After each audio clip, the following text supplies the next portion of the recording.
புது வளையலை அரைச்சு தொண்டையில தான் நினைச்சு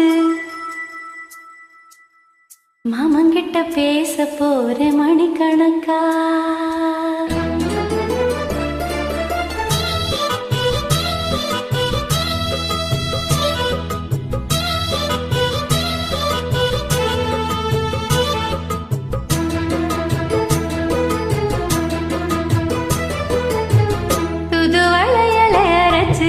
தொண்டையில தான் நினைச்சு மாமங்கிட்ட பேச போற மணிக்கணக்கா. தூண்டாமணி விளக்க தூண்டி விட்டு எரிய வச்சு